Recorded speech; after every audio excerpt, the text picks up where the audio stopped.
Hello everyone. आज हम लोग पढ़ने वाले हैं स्ट्रक्चर ऑफ एटम। ये one of the basic chapter है और बहुत ही इंपॉर्टेंट चैप्टर है किसी भी केमिस्ट्री स्टूडेंट के लिए, क्योंकि केमिस्ट्री क्या होता है, all about chemistry is all around the atom. हम लोग एटम के रीअरेंजमेंट, कोई भी केमिकल रिएक्शन में एटॉमिक रीअरेंजमेंट, तो सबसे पहले हम लोग को समझना होगा कि एटम क्या होता है, एटम में क्या क्या चीज़ें होती हैं, कैसे एटम के स्ट्रक्चर का डिस्कवर किया गया, एटम के अंदर क्या क्या होते हैं और कैसे कैसे उसकी अलग अलग हम लोग थ्योरीज होती हैं जिसके हिसाब से हम लोग स्ट्रक्चर वगैरह और उसके इलेक्ट्रॉनिक कॉन्फ़िगरेशन वगैरह, स्टेबिलिटी वगैरह हम लोग देखेंगे। ठीक है। तो सबसे पहले जो एटम के बारे में जो बताया गया था वो बताए थे कौन ने? डाल्टन्स एटॉमिक थ्योरी ने। डाल्टन्स एटॉमिक थ्योरी क्या बोलता है कि कोई भी जो मैटर है वो क्या होता है, एटम्स से मिल के बना होता है। कोई भी क्या है, मैटर जो है एटम से मिल के बना है। जैसे हमारा घर ईंट से मिल के बना है, वैसे ही एटम क्या है, सॉरी मैटर जो है एटम से मिल के बना हुआ है। और दूसरा बात ये है, उन्होंने ये बोला कि जो एटम है वो इनडिविजिबल है। इनडिविजिबल इसका मतलब कि वो क्या है, उसको हम लोग और फर्दर हम लोग तोड़ नहीं सकते और फर्दर एटम को उसको तोड़ नहीं सकते। उन्होंने एटम को इस एकदम अल्टीमेट पार्टिकल मान लिया गया था, जबकि हमको पता है कि वो एटम्स को फर्दर इलेक्ट्रॉन, प्रोटॉन, न्यूट्रॉन्स में अलग अलग तोड़ा जा सकता है। ठीक है। और उन्होंने ये सभी चीज़ बताया।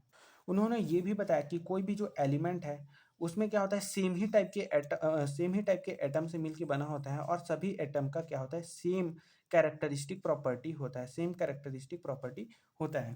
आगे जो एक्सपेरिमेंट किया गया जिसके हिसाब से उन्होंने नहीं, जे जे थॉमसन ने इलेक्ट्रॉन का डिस्कवरी किया गया।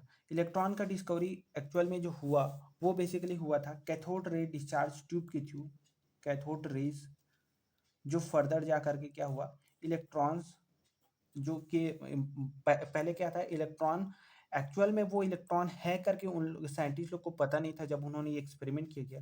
एक्सपेरिमेंट में हुआ क्या, उन्होंने क्या किया गया, एक क्या किया गया, कैथोड रे डिस्चार्ज ट्यूब लिया गया, मतलब कि एक गिलास का ट्यूब लिया गया जिसको इधर से एक वैक्यूम पंप से इसको इवैक्यूएट कर दिया गया, है ना, मतलब कि बहुत ही लो प्रेशर क्रिएट कर दिया गया, लो प्रेशर क्रिएट कर दिया गया। ठीक है।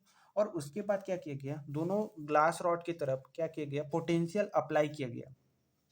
तब उन्होंने क्या पाया कि जो नेगेटिवली चार्ज प्लेट से पॉजिटिवली चार्ज प्लेट की तरफ कुछ ऐसे पार्टिकल्स मूव कर रहे हैं जो क्या है, चार्ज हैं, और वो क्या हो रहा है, स्ट्रेट लाइन में ट्रेवल कर रहे हैं। वो क्या हो रहे हैं, वो चार्ज पार्टिकल स्ट्रेट लाइन में ट्रेवल कर रहे हैं। और इन चार्ज पार्टिकल को उस समय के साइंटिस्ट लोगों ने क्या बोला, कैथोड रेज नाम दिया। और ये जो कैथोड रेज था ये क्या था, बेसिकली इलेक्ट्रॉन्स ही थे, लेकिन उस समय इलेक्ट्रॉन है करके उन लोग को पता नहीं था। तो कैथोड रेज उन्होंने पाया कि ये जो रेस हैं ये बेसिकली नेगेटिवली चार्ज्ड हैं, बेसिकली नेगेटिवली चार्ज है, ऐसा उन्होंने पाया। ऐसा उन्होंने क्या किया, उन्होंने बेसिकली मैग्नेट लगा करके देखा, मैग्नेटिक फील्ड लगा करके देखा, तो उन्होंने पाया कि ये जो नेगेटिवली चार्ज पार्टिकल है, जो कैथोड रेस है, ये क्या हो रहा है, डिफ्लेक्ट हो रहे थे, डिफ्लेक्ट हो रहे थे किसमें, मैग्नेटिक फील्ड में। मैग्नेटिक फील्ड में क्या हो रहे थे, ये डिफ्लेक्ट हो रहे थे। ठीक है ना, मैग्नेटिक फील्ड में क्या हो रहे थे, डिफ्लेक्ट हो रहे थे। फॉर एग्जाम्पल जैसे ऊपर में अगर पॉजिटिव चार्ज प्लेट लगा दिया गया और नीचे नेगेटिव चार्ज प्लेट लगा दिया और इधर एक कैथोड रे इसको पास किया गया, तो हमको पता है कि क्या होता है, सॉरी मैं मैग्नेटिक फील्ड बोल दिया क्या, सॉरी सॉरी, इलेक्ट्रिक फील्ड में ये डिफ्लेक्ट हो रहे थे। ठीक है ना, कौन से फील्ड में, इलेक्ट्रिक फील्ड में डिफ्लेक्ट हो रहे थे। इलेक्ट्रिक फील्ड में ये क्या हो रहे थे, डिफ्लेक्शन शो कर रहे थे। इलेक्ट्रिक फील्ड मतलब कि हमेशा हमको पता है कि जो पॉजिटिव चार्ज प्लेट से नेगेटिव चार्ज प्लेट की तरफ इलेक्ट्रिक फील्ड जनरेट होता है, तो ये जो इलेक्ट्रॉन है ये क्या होता है, इस इलेक्ट्रिक फील्ड में डिफ्लेक्ट हो रहे थे कहाँ, टुवर्ड्स द पॉजिटिव चार्ज। तो ऐसा करके उन्होंने पाया कि ये चार्ज पार्टिकल है और वो इनके पास क्या है, नेगेटिव चार्ज है। और उन्होंने ये भी पाया कि ये जो चार्ज पार्टिकल है ये क्या है, स्ट्रेट लाइन में ट्रेवल कर रही हैं, स्ट्रेट लाइन में ट्रेवल कर रही हैं। और ये जो डिस्चार्ज ट्यूब के अंदर उन्होंने क्या किया, अलग अलग गैस फिल करके देखी, अलग अलग गैस फिल करके देखी लो प्रेशर में। तो ये जो कैथोड रेस था ये क्या था, इंडिपेंडेंट था नेचर ऑफ गैस की, इंडिपेंडेंट था, independent of nature of gas, nature of gas. तो उन्होंने बस इतना एक्सपेरिमेंट किया, बाद में पता चला कि ये एक्चुअल में जो कैथोड रेस है ये एक्चुअल में इलेक्ट्रॉन्स ही हैं, ऐसा करके पता चला गया।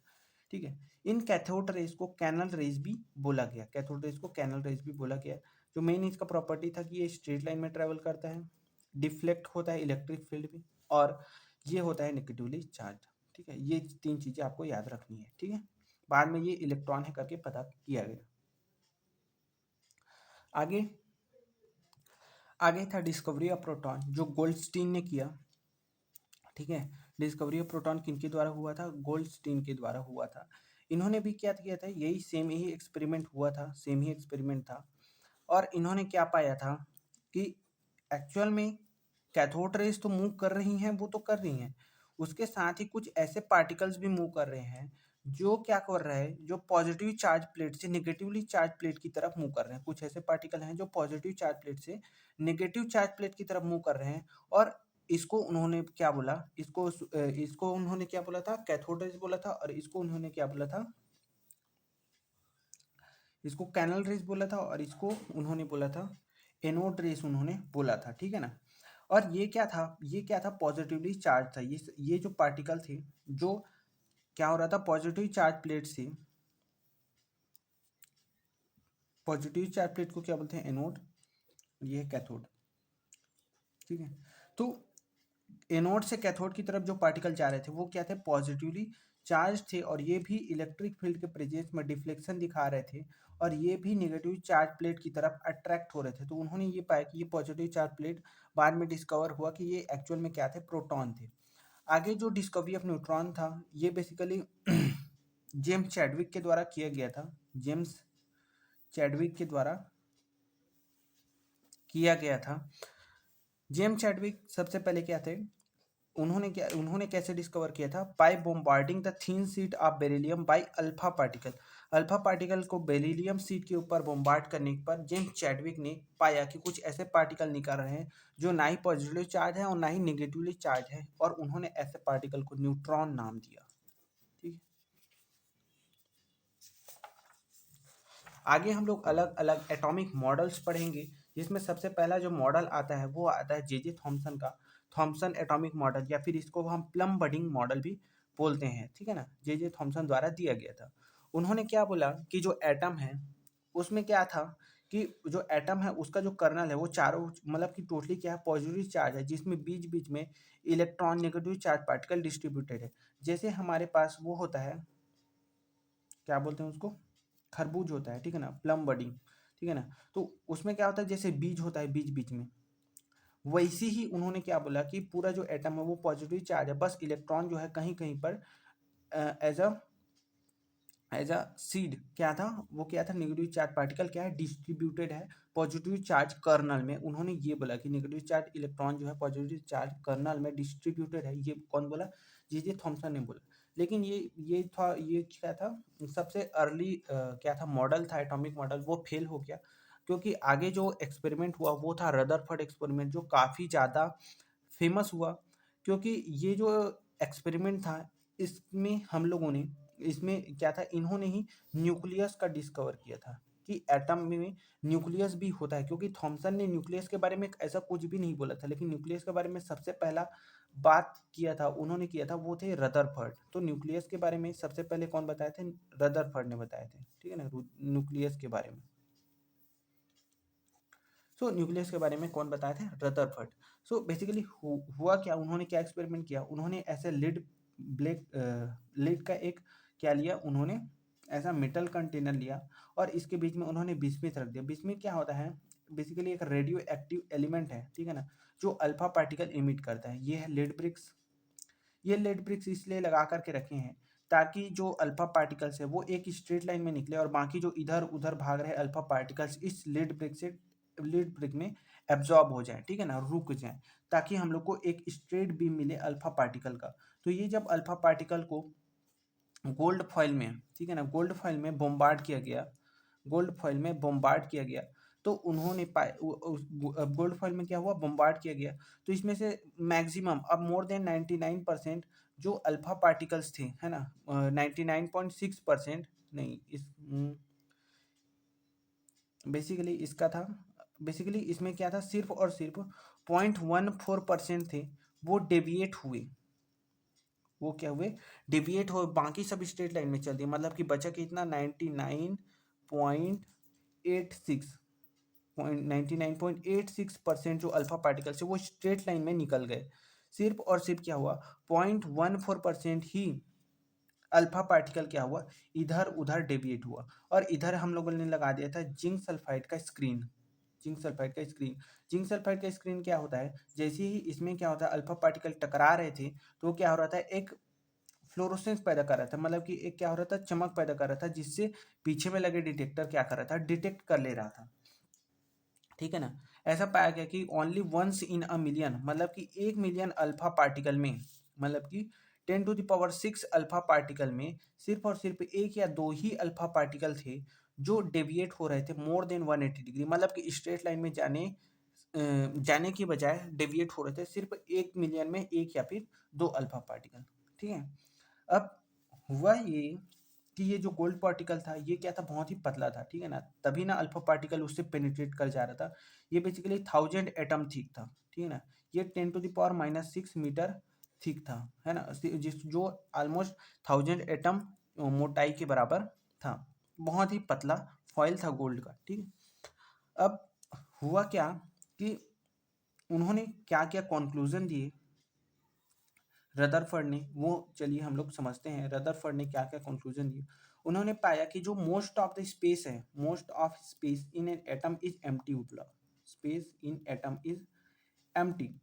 जो ज़्यादातर स्पेस है जो एटम की है वो एम्प्टी है। ठीक है ना, तभी तो क्या हो रहा था, जो ज़्यादातर जो अल्फा पार्टिकल वो स्ट्रेट लाइन में डिविएट हो जा रहे थे। अगर एक एक मतलब की थ्योरी की बात करें तो उनमें बताया गया है कि अगर कि ये फुटबॉल का ग्राउंड है, this is a football ground. ठीक है ना, तो फुटबॉल ग्राउंड के बीच में अगर कोई बंदा, ठीक है ना, खड़ा हो जाए एक सुई लेकर के, तो अगर कहीं इस फुटबॉल ग्राउंड को हम लोग माने एटम, तो उसके सेंटर में खड़ा होकर जो बंदा सुई लेकर खड़ा रहेगा तो उस सुई के नोक जितना एरिया में न्यूक्लियस का मास होता है। मतलब कि ये समझ लीजिए कि जो एटम है वो बहुत ज़्यादा बड़ा है जबकि उसका न्यूक्लियस बहुत ही छोटा है। ठीक है, बहुत ही छोटा है। दूसरा चीज उन्होंने ये बताया कि जो इलेक्ट्रॉन्स है, सॉरी जो न्यूक्लियस है, जो न्यूक्लियस है वो पॉजिटिवली चार्ज है, पॉजिटिव चार्ज है, क्योंकि जो अल्फा पार्टिकल है वो भी क्या positive charge. Alpha particle basically है क्या, अल्फा पार्टिकल बेसिकली हीलियम का ही न्यूक्लियस है, हीलियम 2 पॉजिटिव है। हीलियम का ही न्यूक्लियस को हम लोग अल्फा पार्टिकल बोलते हैं। ठीक है ना, और कुछ एकदम खुरापाती नहीं है। बेसिकली हीलियम एटम का ही न्यूक्लियस को हम लोग अल्फा पार्टिकल बोलते हैं। तो उन्होंने पाया कि जो न्यूक्लियस जो है वो पॉजिटिव चार्ज है, इसीलिए अल्फा पार्टिकल क्या होते हैं, न्यूक्लियस से टकरा करके डेविएट हो रहे थे, पॉजिटिव चार्ज होता है न्यूक्लियस इसीलिए। और उन्होंने ये भी कहा कि न्यूक्लियस का जो डेंसिटी है वो बहुत हाई है, तभी ना उतना क्या होता है, हीलियम का जो एटॉमिक वेट क्या होता है, हीलियम 2 4 होता है, मतलब कि उसके पास 2 प्रोटॉन और 2 न्यूट्रॉन है, तो वो उस न्यूक्लियस से टकरा करके डेविएट हो जा रहे थे, मतलब कि डेंसिटी बहुत हाई होगा तभी ना वो गोल्ड का न्यूक्लियस उतने ज़्यादा डेविएट कर पा रहा था। ठीक है ना। और उन्होंने क्या पाया कि जो इलेक्ट्रॉन्स हैं वो न्यूक्लियस के अराउंड चारों तरफ क्या हो रहा है, रिवॉल्व कर रहे हैं, उन्होंने ये बोला। और ये उनका लाइन क्या था, बहुत ही क्या बोल सकते हैं फेमस लाइन था, बहुत ही क्या बोल सकते हैं उस समय बहुत ही बड़ा डिस्कवरी था कि उन्होंने एटम के अंदर बता दिया कि जो इलेक्ट्रॉन्स है वो न्यूक्लियस के अराउंड रिवॉल्व हो रहे हैं, जैसे हमारा अर्थ जो है सन के अराउंड रिवॉल्व कर रहे हैं, ऐसा उन्होंने बताया। ठीक है, आगे बोहर एटॉमिक मॉडल आया, फिर आगे समरफील्ड एक्सटेंशन थ्योरी आया, तो वो आगे और भी एक्सपांड होता गया थ्योरी, लेकिन ये भी काफ़ी अच्छा था।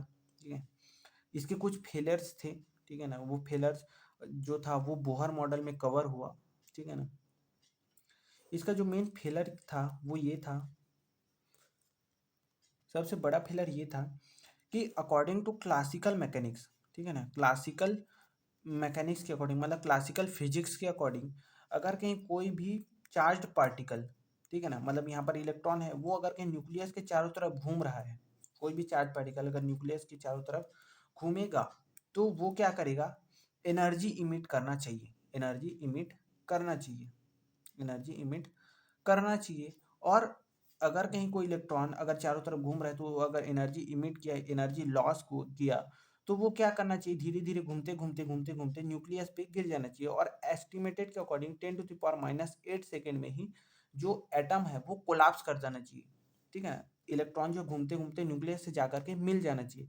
तो रदरफोर्ड ने क्या किया, स्टेबिलिटी नहीं बता पाए एटम में इलेक्ट्रॉन्स के घूमने का, ठीक है ना, उन्होंने स्टेबिलिटी नहीं बता पाए इलेक्ट्रॉन्स के रिवॉल्व करने का, ठीक है।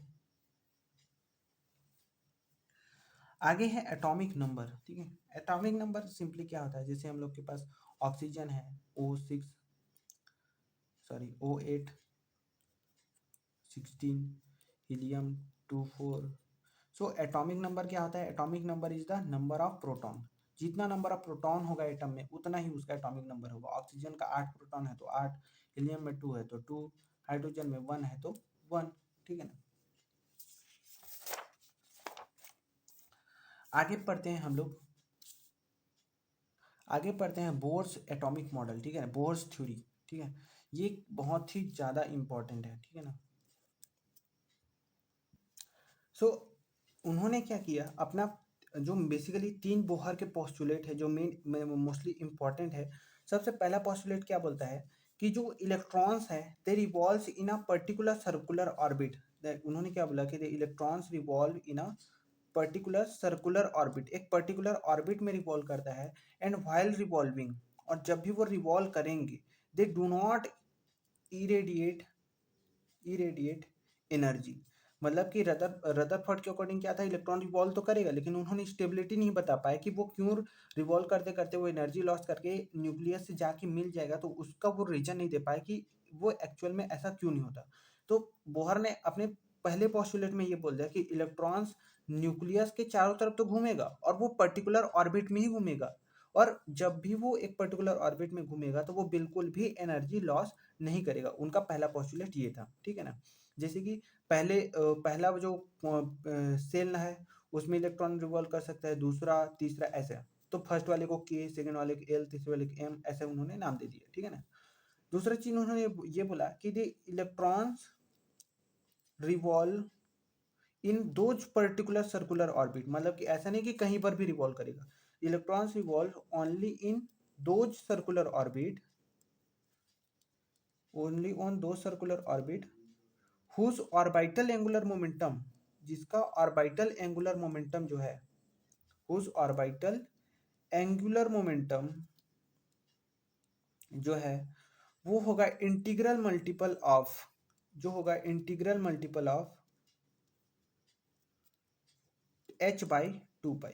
मतलब कि उस इलेक्ट्रॉन का जो एंगुलर मोमेंटम होगा वो h/2 पाई के इंटीग्रल मल्टीपल होगा। मतलब कि जहाँ पर n का वैल्यू हो सकता है 1 2 3 4, मतलब कोई भी इंटीग्रल मल्टीपल होगा h/2 पाई के, वो उसका एंगुलर मोमेंटम होगा, तभी उस ऑर्बिट में वो इलेक्ट्रॉन इवॉल्व करेगा, ठीक है। तीसरा चीज उन्होंने ये बोला कि जब भी इलेक्ट्रॉन रिवॉल्व करेगा सर्कुलर ऑर्बिट में तो वो एनर्जी नहीं, मतलब कि इरेडिएट तो नहीं करेगा, लेकिन अगर कहीं वो बाहर से अगर एनर्जी एब्जॉर्ब किया तो वो इनर सेल से कूद करके आउटर सेल में चला जाएगा, आउटर सेल में चला जाएगा। और अगर कहीं आउटर सेल से अगर कहीं इनर सेल में आया तो वो एनर्जी क्या करेगा, इरेडिएट करेगा। मतलब कि the electron might make transition, मतलब इलेक्ट्रॉन अपनी सेल को चेंज कर सकता है। Electron might make transition by absorbing or emitting electromagnetic radiation, might make transition by absorbing or emitting electromagnetic radiation. मतलब कि लाइट एब्जॉर्ब करके वो हायर एक्साइटेड स्टेट में जा सकता है और इमिट करके लोअर एक्साइटेड स्टेट, मतलब कि लोअर एनर्जी सेल में भी आ सकता है, ऐसा उन्होंने बोला। उसके बाद उन्होंने क्या किया, रेडियस कैलकुलेशन, मतलब कि न्यूक्लियस से जो इलेक्ट्रॉन है फर्स्ट सेल का रेडियस, सेकेंड सेल का रेडियस, ये उन्होंने कैलकुलेट करने के लिए फार्मूला दिया, वो था 0.529 एन स्क्वायर अपॉन में जेड एंगस्ट्रॉम। यहाँ पर एन है अपना का cell number, for example first cell के लिए करना है तो 1, सेकेंड सेल के लिए करना है तो 2, थर्ड सेल के लिए करना है तो 3, ठीक है। और जेड हो जाएगा हम लोग का एटॉमिक नंबर, ठीक है। वेलोसिटी कैलकुलेट करने के लिए फॉर्मूला 2.18 इंटू 10⁶ जेड अपॉन में एन मीटर पर सेकेंड में आंसर आ जाएगा। Total energy calculation -13.6 Z square upon में एन स्क्वायर इलेक्ट्रॉन वोल्ट, ठीक है। Total energy calculation -2.18 into the power -18 Z square upon में n square joule.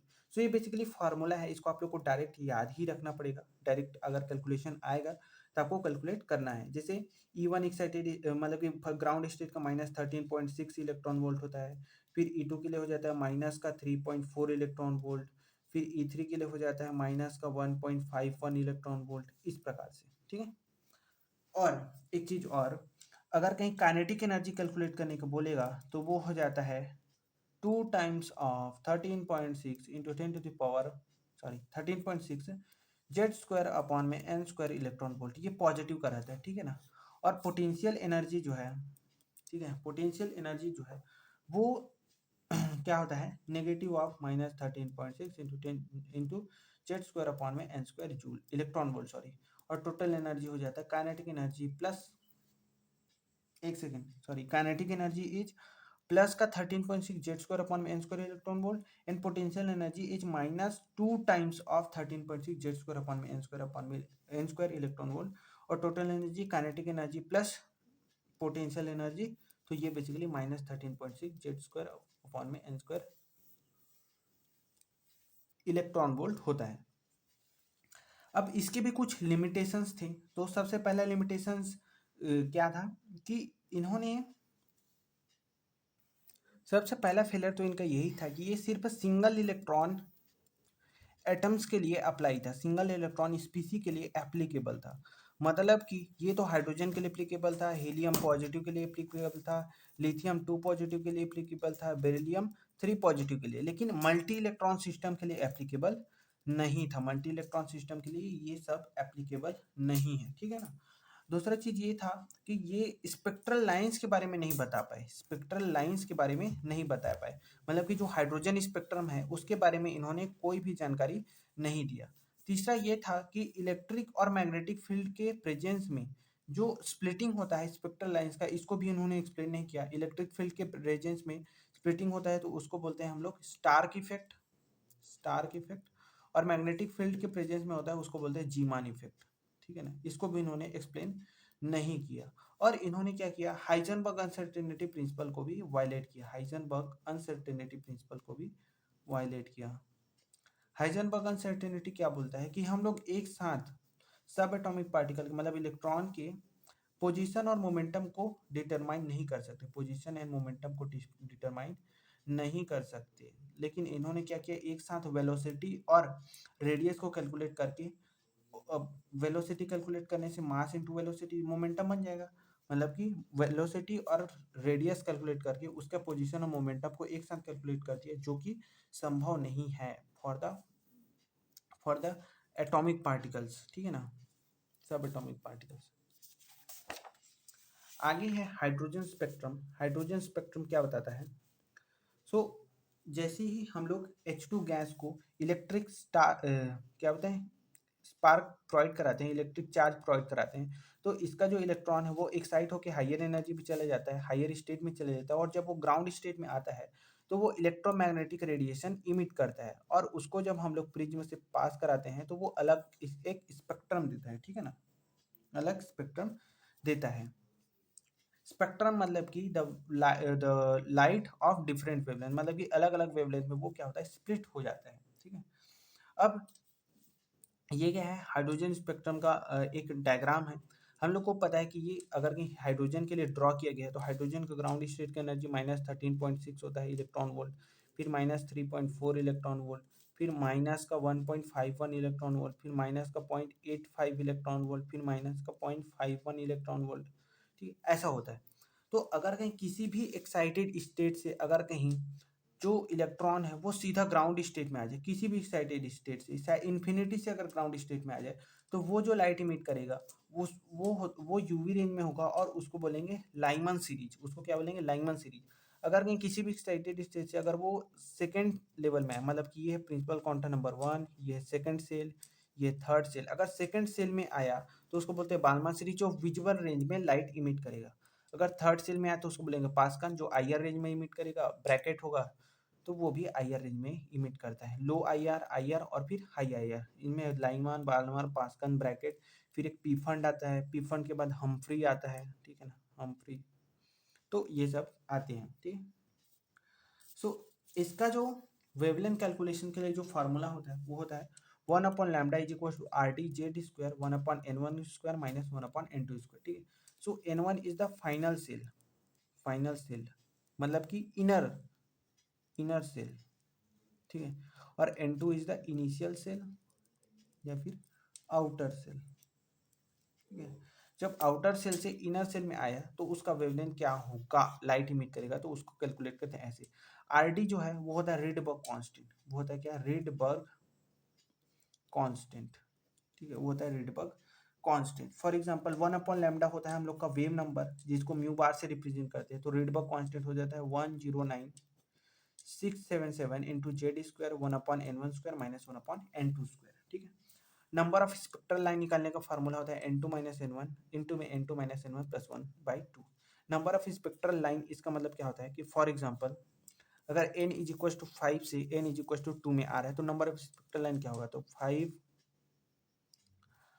Minus two upon में 5 minus two plus one by to that is 3 into 4 by two that is 6 spectral lines आएंगे। Spectral line मतलब कि for example जैसे कि ये अगर कहीं N3 से अगर कहीं N1 में आना चाह रहा है तो N3 से या तो डायरेक्ट वो N1 में आ जाए, या तो N3 से पहले N1 में सॉरी N3 से पहले N2 में आए फिर N2 से सीधा N1 में आए। तो इसमें क्या है, एक स्पेक्ट्रल लाइन, दो और एक तीन स्पेक्ट्रल लाइन बनेंगे, तो इसी बोलते हैं नंबर ऑफ स्पेक्ट्रल लाइन्स, ठीक है। आगे है dual nature of electromagnetic radiation. Dual nature of electromagnetic radiation मतलब कि जो इलेक्ट्रोमैग्नेटिक रेडिएशन वो होता क्या है, सो बेसिकली क्या होता है, इलेक्ट्रोमैग्नेटिक रेडिएशन में दो कंपोनेंट होते हैं, एक होता है इलेक्ट्रिक कंपोनेंट और दूसरा होता है क्या, मैग्नेटिक कंपोनेंट।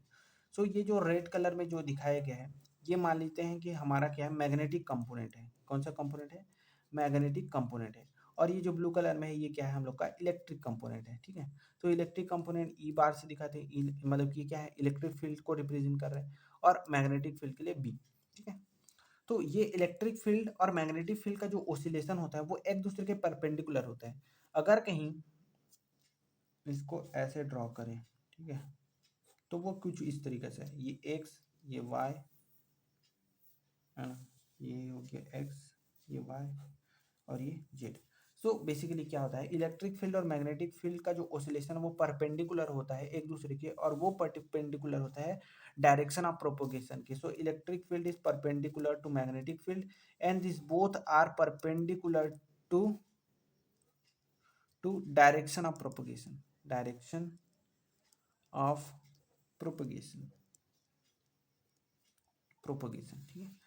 अब इलेक्ट्रोमैग्नेटिक रेडिएशन अलग अलग रेंज में हो सकता है, जैसे गामा रेज हो सकते हैं, एक्स रे हो सकता है, यूवी रेज हो सकता है, ठीक है ना, X ray, UV rays, visible rays, IR rays मतलब infrared rays, then microwave rays, फिर रेडियो वेव्स, ठीक है ना। अब इनका अलग अलग रेंज भी होता है, सो वो रेंज आप लोग को याद रखना है, ठीक है। जो यहाँ पर लिखा है, एक्सरे के लिए 10⁻³ से 1 नैनोमीटर, यू के लिए 1 to 400 नैनोमीटर, विजुअल के लिए 400 to 700 नैनोमीटर, आईआर के लिए 700 to 1 मिलीमीटर, माइक्रो के लिए 1 मिलीमीटर to 3 मीटर, रेडियो के लिए मोर देन 3 मीटर, ठीक है। आगे है प्लैंक्स क्वांटम थ्योरी और ब्लैक बॉडी रेडिएशन, ठीक है ना, प्लैंक्स क्वांटम थ्योरी और ब्लैक बॉडी रेडिएशन। सो प्लैंक्स क्वांटम थ्योरी क्या बताता है कि इसको हम लोग कवर कर ले कि जो क्वांटम मैकेनिकल मॉडल है उसको नेक्स्ट वीडियो में कवर करेंगे, क्योंकि क्वांटम मैकेनिकल मॉडल एक अलग ही मैकेनिक्स हो जाता है, ठीक है ना। सो क्वांटम मैकेनिकल मॉडल को हम लोग इसके नेक्स्ट वाले पार्ट में कवर करेंगे। तब तक ले बाय बाय।